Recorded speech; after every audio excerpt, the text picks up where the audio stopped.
Afternoon, everybody.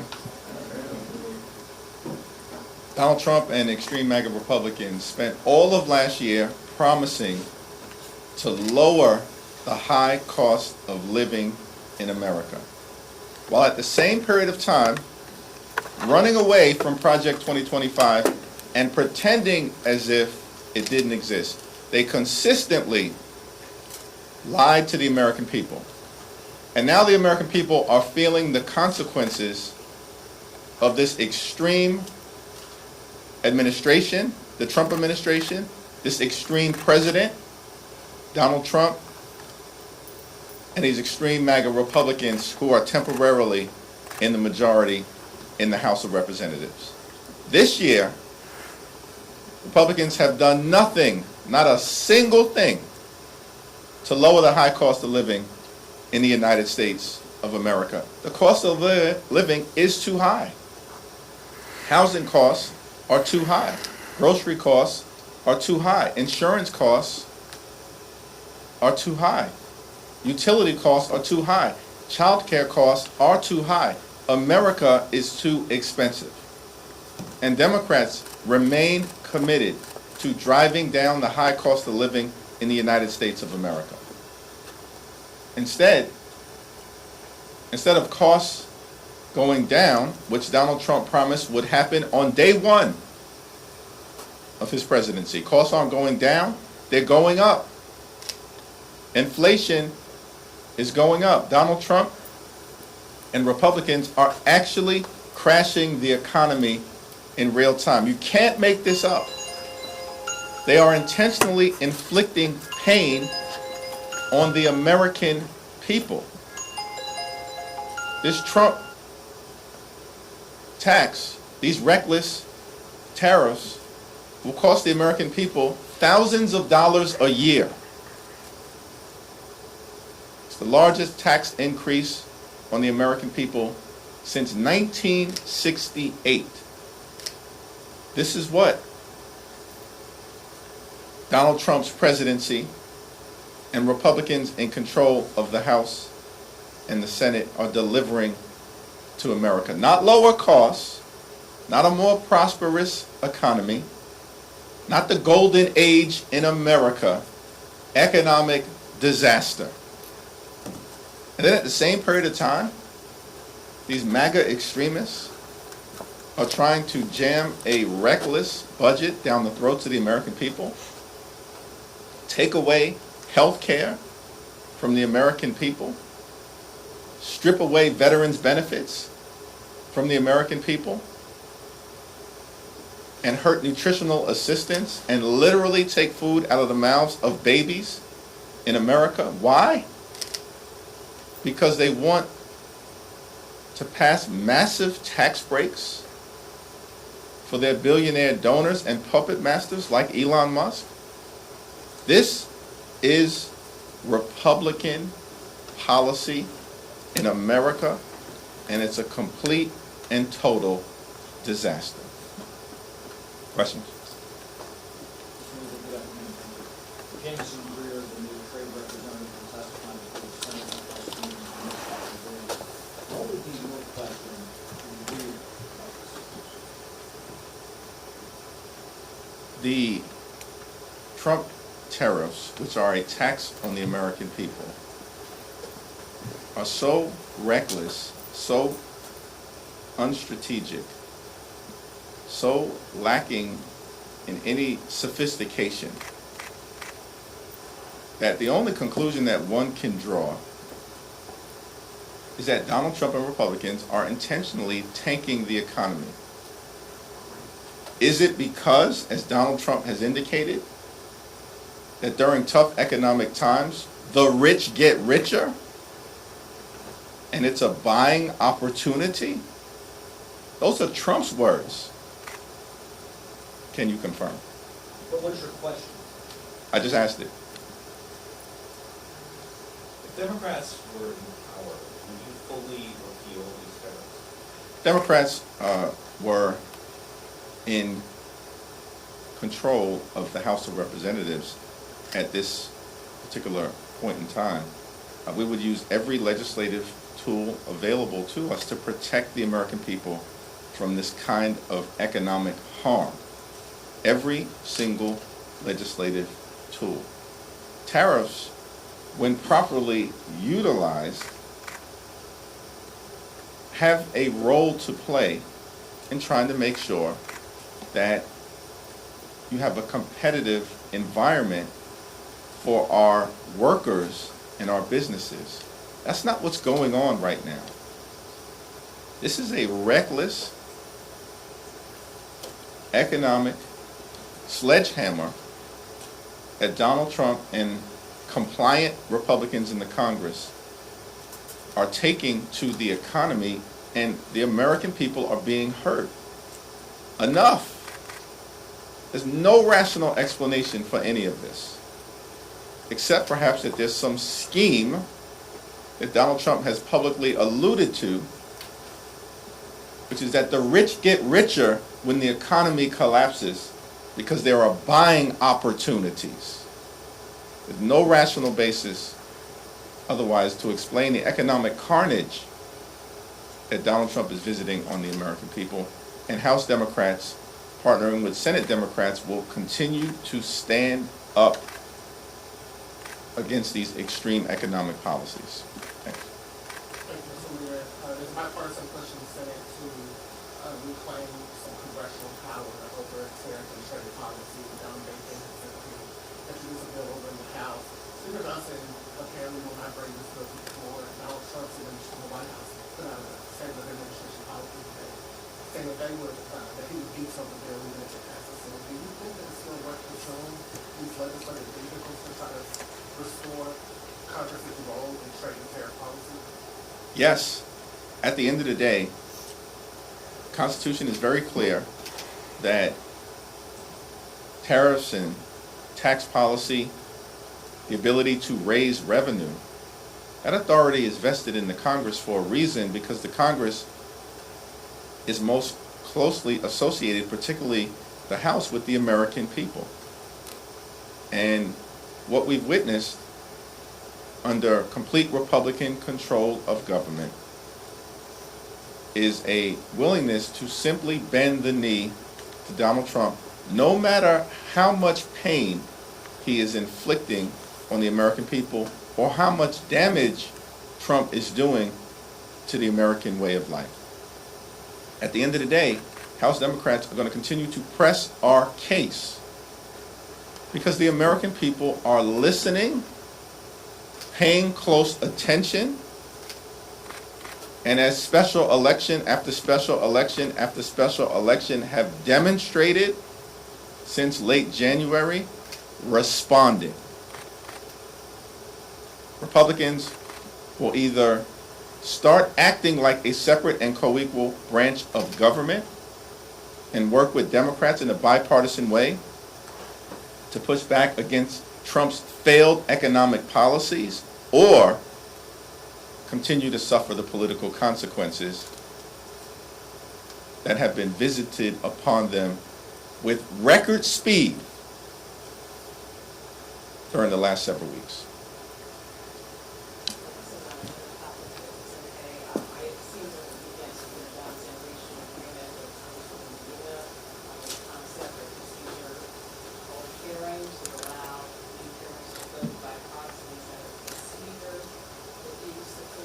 Haven't had the opportunity to fully evaluate this proposal and or talk with Representative Pedersen or Representative Sarah Jacobs, who have been the leaders of this effort on our side. And so I'm going to refrain from commenting on the proposal until I've had those conversations and the opportunity to review this so-called agreement.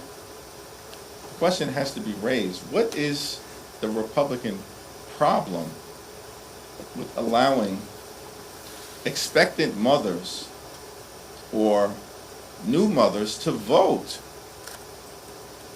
on behalf of their constituents? This seems like a very strange hill for them to die on legislatively. House Republican leaders were already embarrassed last week And the floor of the House of Representatives was, as a result, shut down. Republicans scurried off a sinking ship last week. And it's strange because clearly a majority of members of the House, Democrats and Republicans, have already expressed through the discharge petition and last week's rule vote that it is inherently reasonable to allow new mothers and expectant mothers to vote. This is not a Republican or Democratic thing. It's an American thing. But this speaks to a larger issue. The whole Trump flood the zone approach is designed to create this appearance of inevitability. Nothing was ever inevitable. As if Democrats were going to roll over and allow it all to happen. The exact opposite has occurred. We will never roll over in Congress. We're not rolling over in the courts. And we certainly aren't rolling over in campaign after campaign after campaign across the country where the extremists are losing. And on all of these things, that level of forceful and principled opposition to policies that are hurting the American people, directly or indirectly, in the case of this proxy issue, will continue. Second row. Just slightly off topic, but I want to get your thoughts on, as long as you're more concerned about these measles outbreaks that can be happening throughout the country. We heard recently that actually Senator Bill Cassidy wants to put in a request for Secretary Kennedy to testify about the measles outbreaks. What are your thoughts on having him come to the House side as well on this? And do you think that HHS is doing enough to address this? HHS is clearly not doing enough. The fact that we even have a measles outbreak in 2025 is stunning. And it speaks to the incompetence of the Trump administration. We were promised by Donald Trump directly the best, most capable administration ever. Is that what Donald Trump and Republicans are delivering right now? Is this what competence and merit looks like? In department after department, including the Department of Defense, we have the most unqualified Secretary of Defense ever. And the others, including the HHS Secretary, are not far behind. And these things have real consequences when you have such an arrogant and incompetent administration. We believe in merit as Democrats. We believe in merit. Merit should be based on what you know, not who you know. Or whether Donald Trump likes the way that you look. Or a view that you're not going to stand up to any outrageous or extreme idea that Donald Trump presents. So you put sycophants into the cabinet. And now the American people are paying the price, both in terms of the economy and as it relates to their health. And unfortunately, things aren't going to get better. They're likely to get worse. So do you think he should contest it? Yes. Thank you, Mr. Leader. We are just coming up to 2-week district court period. I know you had mentioned that you wanted to see the DC emergency funding bill brought up at some point this week. Do you have any updates that you can share on that? Have Republicans talked to you or talked to any Democrats about when that bill will be introduced? My understanding that President Trump has clearly and forcefully expressed his support for the emergency DC funding bill. It has bipartisan support in the Senate and will pass the House. What's the problem? Like, House Republican leaders fall in line when it comes to doing the most extreme things, like the largest Medicaid cut in American history. Donald Trump says jump, they say how high. Doesn't matter how much pain is going to be inflicted on the American people. So it's strange to us that the Speaker and the Republican leadership refuse to put the DC emergency funding bill on the floor, which will pass even after Donald Trump says get it done. It's evidence that you've just got some mean-spirited, cruel people in the House Republican Conference, who apparently are the ones, including the so-called Freedom Caucus, who are blocking Republican leadership from bringing this bill to the floor. Thank you, Leader. SAVE Act is expected to be voted on this week. We're probably expecting a couple, not a lot, but at least a couple of Democrats to support it. What do you think that's going to say? It'll speak for itself. The SAVE Act is a voter suppression bill, and there will be strong Democratic opposition to it, just like there is unified Democratic opposition in the lawsuit that was filed against Donald Trump related to his unconstitutional and unlawful voter suppression executive order. Thank you, Mr. Leader. Multiple blue state governors have had contact with their counterparts from foreign nations, specifically Canada, trying to have some relief for their states when it comes to tariffs and trade wars. Do you think that's an effective strategy for the short term or long term? I think that governors are always going to try to do what is in the best interest of their state. I haven't followed those communications closely, but what I will say is that this can all end if House Republicans and Senate Republicans decided to do their job. Congress can step in and end the pain that is being inflicted on the American people by Donald Trump, these out-of-control tariffs, and the massive tax increase that is being inflicted on the American people. Last week, Donald Trump called his tariff announcements Liberation Day. It wasn't Liberation Day, it was Recession Day. Because Donald Trump and the Republicans are marching the American economy toward a recession. And it appears to be intentional, which should shock the conscience of the American people. And it's just another reason why it's our expectation that all across the country, despite all of the doom and gloom predictions from some in this town, Democrats are winning special elections, not losing. Yes? Thank you. Last week, Governor Abbott responded to Democratic concerns about him not calling the Kansas City a special election. He said that you consider litigation. Have you given any direction as to how you would go about that? Would that go through the GSA? Any details on how that would go? We're in close communication with the people on the ground in Houston who are impacted, and it's my expectation that an announcement will be forthcoming. The Republicans are on the run on the economy, they're on the run on health care, they're on the run in the courts, they're on the run electorally,